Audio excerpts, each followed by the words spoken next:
The following presentation is a production of Ride the Wave Media. It's the Best Birth Podcast, where we interview experts that elevate you as you prepare your heart and mind to have the best birth. Each episode will interview professionals so you are prepared for pregnancy, birth, and postpartum. Our experts will build your confidence and empower you to trust your intuition throughout your pregnancy. This audio is taken from videos on YouTube. Watch the entire episodes on YouTube at Birth Made Mindful. Welcome to the Best Birth Podcast. We are here today with Kaitlyn McEntire, a photographer and videographer for birth, a doula, and a bereavement photographer and doula. Kaitlyn McEntire is a birth and motherhood photographer, videographer, and doula based in Colorado Springs. She serves families that value authenticity, abundance, and community, giving them a photography experience unlike any other. Luxurious support and emotional embrace, dual photo video documentation, doula support for birthing families, and meaningful, tangible art to hold on to daily for the rest of their lives. Alongside her birth and motherhood work, aka maternity, newborn, and family photography, she donates her energy in the bereavement space, giving families experiencing pregnancy and infant loss meaningful images of and with their babies, and supporting other bereavement photographers that do the same. She's excited to start a bereavement nonprofit in her area soon. Welcome, Kaitlyn. Thank you so much for having me. It's good to be with you. Good to have you. Tell us more about your journey into photography and doula work. Yeah, I would say very similar to many other doulas and birth photographers. It was the birth of my first that called me deep into birth world. Just that gap and space and that call. Like, this is where you're supposed to be, Kaitlyn. This is a good space, and there's lots to do here. So shortly after my first, I photographed my first birth for a good friend, and that was amazing. And it was at that birth I came as a photographer, but realized I am not just a photographer. I am not going to be just a fly on the wall. I am there for you. I am all in for you. And so then I took a doula training shortly thereafter, right at the beginning of COVID. And then later that year, I photographed my first birth. I also photographed my first bereavement for a sweet family. They knew that she was going to pass. She had a heart condition. And so it was just a beautiful, death and birth are both beautiful, sacred spaces. Death is obviously a little more uncomfortable and not as joyful typically, but it was, again, that call of like, this is an important space to be in. There's important work to do here. Big gaps in support, big gaps in community, and all of that. So the journey has grown from there. I've taken a number of trainings. I'm a certified birth photographer. True Birth Becomes You, a certified doula, and then have taken some important trainings that have helped me serve lost families. Isn't it interesting how COVID changed the landscape for birth, only being limited to one person in the birthing room? And so a lot of our doulas or photographers kind of had to do double duty. It is interesting. I do love it, though. I love getting to, I feel like, support families fully, because processing your birth afterwards and honoring it, in great part for most of my clients, all of them, includes documenting and viewing their galleries and seeing their films, their videos. That's a huge part, processing and, embracing that journey. When you're supporting someone in birth, do you ever feel like there's a conflict in wanting to offer that doula support and then capture the moment? Occasionally, but there's usually little spaces. So it's those small spaces and gaps sometimes. And I have a conversation with my clients. If my clients are very hands-on and it's very important to them to document, I do usually recommend that they get a dedicated doula. So then they have someone to be there hands-on with them the whole time. But most of my clients are usually a little more hands-off or have a partner that wants to be there for them. And so I'm mostly supporting them, giving them breaks, guiding them, providing emotional support is huge for most of my clients. Like, I just want to know you're there to help me process what's happening and get back into that headspace. Do you feel that comes mainly from speaking positively or like affirming what they're doing? Or is that actually through physical touch? Sometimes it's both. Yes. It's different for everybody, right? So sometimes that's simply putting a hand, like her on their heart space, being like, hey, I'm here, or noticing, being mindful with them. Hey, I noticed that those past few contractions, you looked really uncomfortable. Do you want to move positions? Like, do you want to go somewhere else? Yes, I think I do. I'm not sure. Well, let's move. Just kind of encouraging that self-trust and the journey. I'm curious. So the nickname is Doulatog for Yeah. your position. Do most clients come seeking the photography and they find out you're a doula, or do they specifically look out a Doulatog? I would say that they often come looking for both because there's not that many that do both. Okay, mostly they'll come to me looking for photography and be like, "Oh, I also saw you do doula support. Like that would be really cool to have a doula in the room." So there are other doula togs that they get the other way because they're primarily a doula, and then they also provide photography. It really is a beautiful combination. And just like you said, it is hard to just be a fly on the wall if you were just a photographer and not want to reach out that hand and show that compassion that is so, it's just like a part of you, who you are, wanting to offer your support and your love and show everybody how a supported birth can change the environment. It can change the atmosphere, and it can allow for the whole family, right? If there's a partner involved. I want to speak a little bit about partner support. So, doulas offer support to a birthing person. And oftentimes, if there is a partner involved, the doula can offer support to that person as well. What happens when a person is choosing or finds themselves birthing alone? Do they typically seek out a doula? I would say they often do, or a good family friend that acts in that space of doula, or both. So it's not always a romantic partner that necessarily joins in the birth space, but sometimes it's your mom or a best friend. Like, I'm feeling alone, I need support. So sometimes they'll come, but sometimes it will be just a doula and birthing with a single parent that's just by themselves. And so that doula support can really make a difference. I was introduced to a nonprofit organization called Embrace Grace recently, and their mission is to help support individuals who are choosing or find themselves birthing alone. Yeah, I was going to say there's a lot of wonderful doulas that will typically either donate their time and support to single parents or be able to offer at least a sliding scale. In your experience with photography and videography, has it changed the way you view birth? That's a good question. I mean, I feel like I see deeper. And so I have seen more births because of my birth work, obviously. And that has deepened that appreciation. And my bereavement work definitely changes how I see birth. It's just a different world when you know that babies die. And the risks are a little more real. So I'm a little more risk averse than many. But it also brings this depth of appreciation of life and sacredness and, yeah, the dual. Your position as a bereavement doula, what are the main things that you offer for the family? So it's different depending on each family and each of their circumstances, but often I come into the bereavement space holding space for whatever feels that they have in the moment. And then also, one of my main goals is to help facilitate them in making memories with their baby. So often that's with a stillborn. And so their baby's already passed, already dead. So they're just spending the time that they have physically with their baby. And so there are some memories that they can make with them, and that those memories can help process with those grief. So that is often photography. I always photograph when I come to that bereavement space, unless the family requests it, not requests specifically that I don't photograph.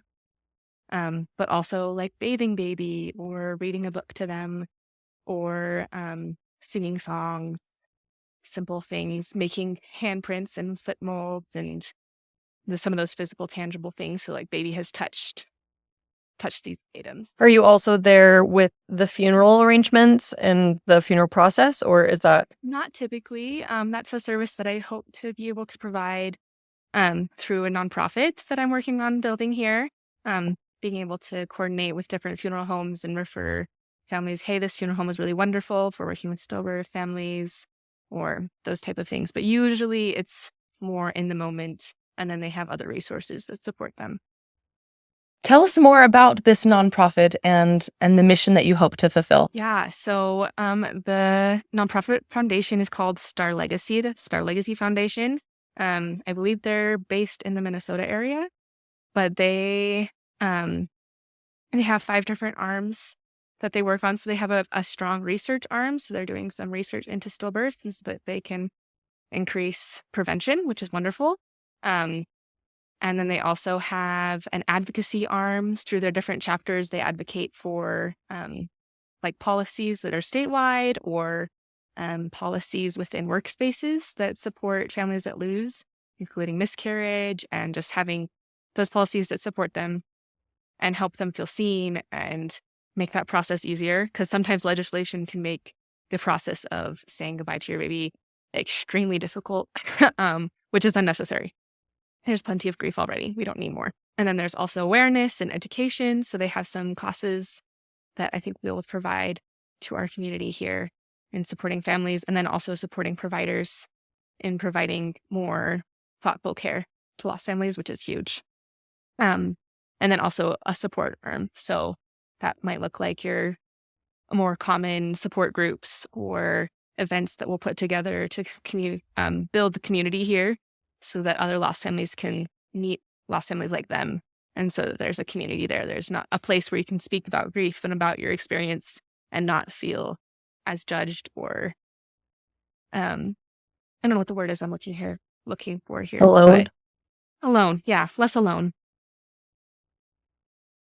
So The work that you're doing in the bereavement space is so important. And like you said, there's a huge gap in the amount of people who are able to offer these resources and, just for families looking for help and support during this time. absolutely. Yeah. There's a lot of families that feel pretty silenced and alone in that process. They just are alone, and there's not a lot offered often. Some places are better than others, and some are more awful than others in the amount of support sometimes. So yeah, increasing that amount of support so people feel seen and not shamed and silenced and suppressed. Before we leave this topic of bereavement, was there anything else you wanted to say to our listeners? I mean, the idea of death is really scary, but simply going in and understanding that that's a possibility can really help and can help you empathize a little better with those that do lose. Miscarriage is very common, and also I think we're getting better at talking about it and better about supporting it. And so just the more that we're aware of what is happening, the better you can do to help both prevent it and support those that go through it. And I think simply knowing that there is support, there are, as I've spoken about what I do, there are so many others that want to do that work.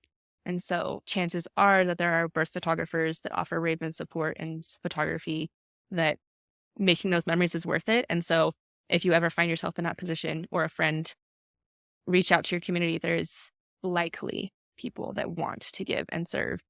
And yeah, I know a lot of them. And for anybody else who wants to reach out and give and serve, you can also connect with this nonprofit that will be linked in our show notes.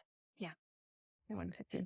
You photograph women at their most vulnerable states. How has that experience been in witnessing body image and processing body image? Powerful. In very short, it is just something beautiful to be welcomed into a space where there's this trust and where we can sit and embrace what is. And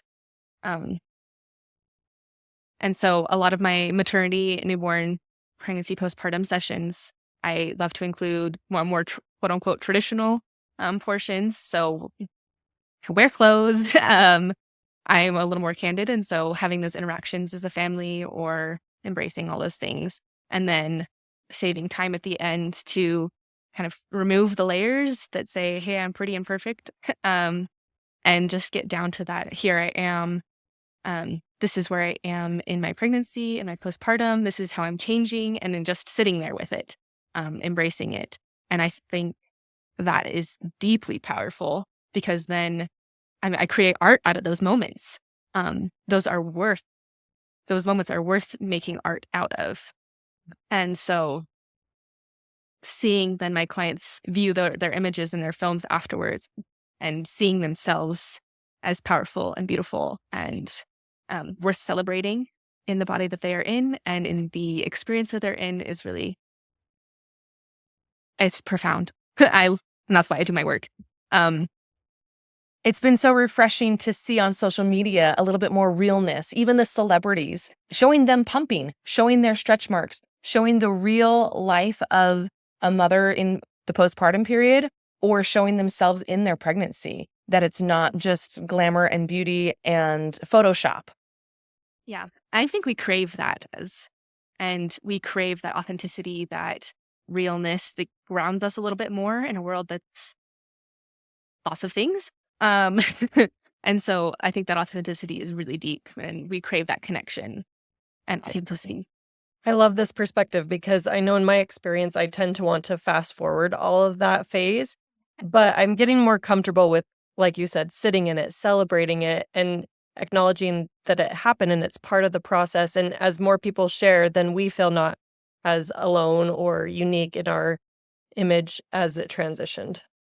Yeah, especially in body image specifically. Like, I think there's those pressures, right, that say, hey, you need to be a pretty pregnant person and have not huge boobs and be big, but not that big, and be smooth.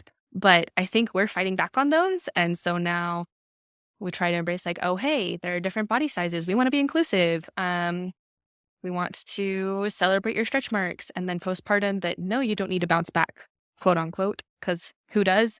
And just like, again, sitting with it. Sometimes it's uncomfortable, and it's important to embrace that as well.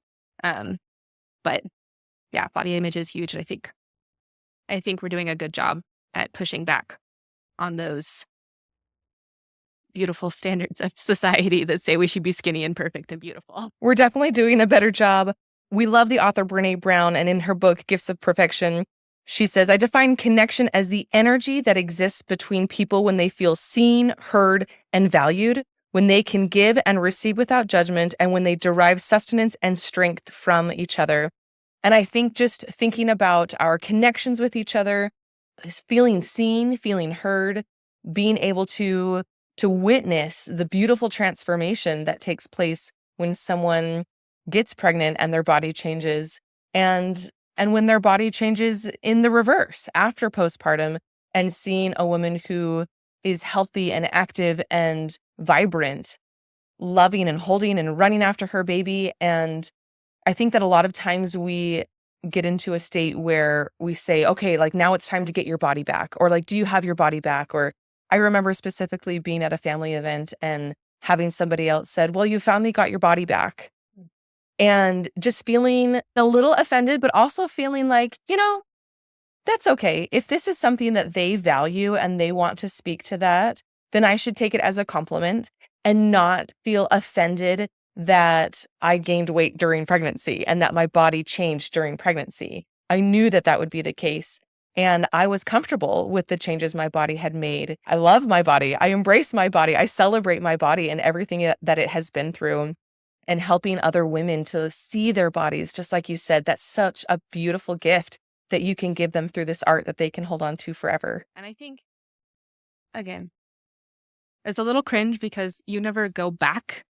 Our goal isn't to go back to ourselves, maybe to come back to ourselves, but not to get our bodies necessarily back. It's to move forward. We change. That's just how life is. And so the better we can embrace that and accept that we're changing, the more that we'll be able to sit in our power and do things and live and celebrate and enjoy life for what it is. And and to hold space for when it's hard. So it's not about going backwards. We want to move forward. And that comes with practice and knowledge and experience. Maybe the woman who had that comment wasn't as far along on the path there. It was a man. Oh, there you go. It was a man. Maybe That- he wasn't as far on the path as understanding the beauty in bodies and just the changes and the acceptance and the love that comes. Yeah, it was some interesting feels there in terms of people commenting on your body size. And again, we're shifting from a world where your body size is very important and women's bodies are important as to your value, to let's see you as a person and let's celebrate who you are, not what you are. There's a fabulous book called More Than a Body, written by my friends Lexi Kite and Lindsay Kite. They just speak so profoundly about your body is not an ornament. Your body is an instrument. And celebrating that body, rejoicing in that body, and learning about a lot of the companies that have been built around the idea that our bodies need to look and feel a certain way. Just the billion-dollar industry that it is, for us to look at our bodies imperfectly. Going into birth, how can we cultivate more of a mindset mentally of our bodies and the changes they will undergo? We're talking about wanting that positive mindset instead of self-judging. Yeah, Okay. going into pregnancy to prepare. Yeah, it's a process, but in terms of your pregnancy journey and just learning to embrace your body, it's a process. We understand where those pressures come from. They want us to be skinny, want us to be nice looking to other people. And then simply sitting with those feels is really big. So getting to notice them, being mindful and present. So just simply noticing the changes can make a big difference. And noticing when you feel judgment about them. Like, oh, I feel uncomfortable that my belly is ginormous. I feel uncomfortable that my breasts are bigger. It's okay to feel uncomfortable about it. And so sitting with that is a big part of that process. Give your space to be uncomfortable. And then also that will allow room to acknowledge self-love and say, oh, yes, I'm uncomfortable that this is different. And it's okay that I'm changing. It's okay that I am growing a human. That's what I want to do. It's okay that I am expanding myself to make room for another person, to grow our family, to grow myself. Yes, this is hard and it's joyful at the same time. So that noticing is very, very powerful. And it doesn't have to be rosy at the beginning. It's a process. I love those examples of positive self-talk. Thank you for walking us through some of those. We love to share resources on the podcast. Do you have any favorite books or resources you'd like to share? Hey, I also love Brené Brown, so I love that you brought her up. She has a podcast that is fantastic. Therapy Uncensored is also a wonderful podcast that is not necessarily birthy per se, but they go through a lot of those mental, emotional processes that are wonderful and helpful to understand, like, what am I thinking? What am I growing into?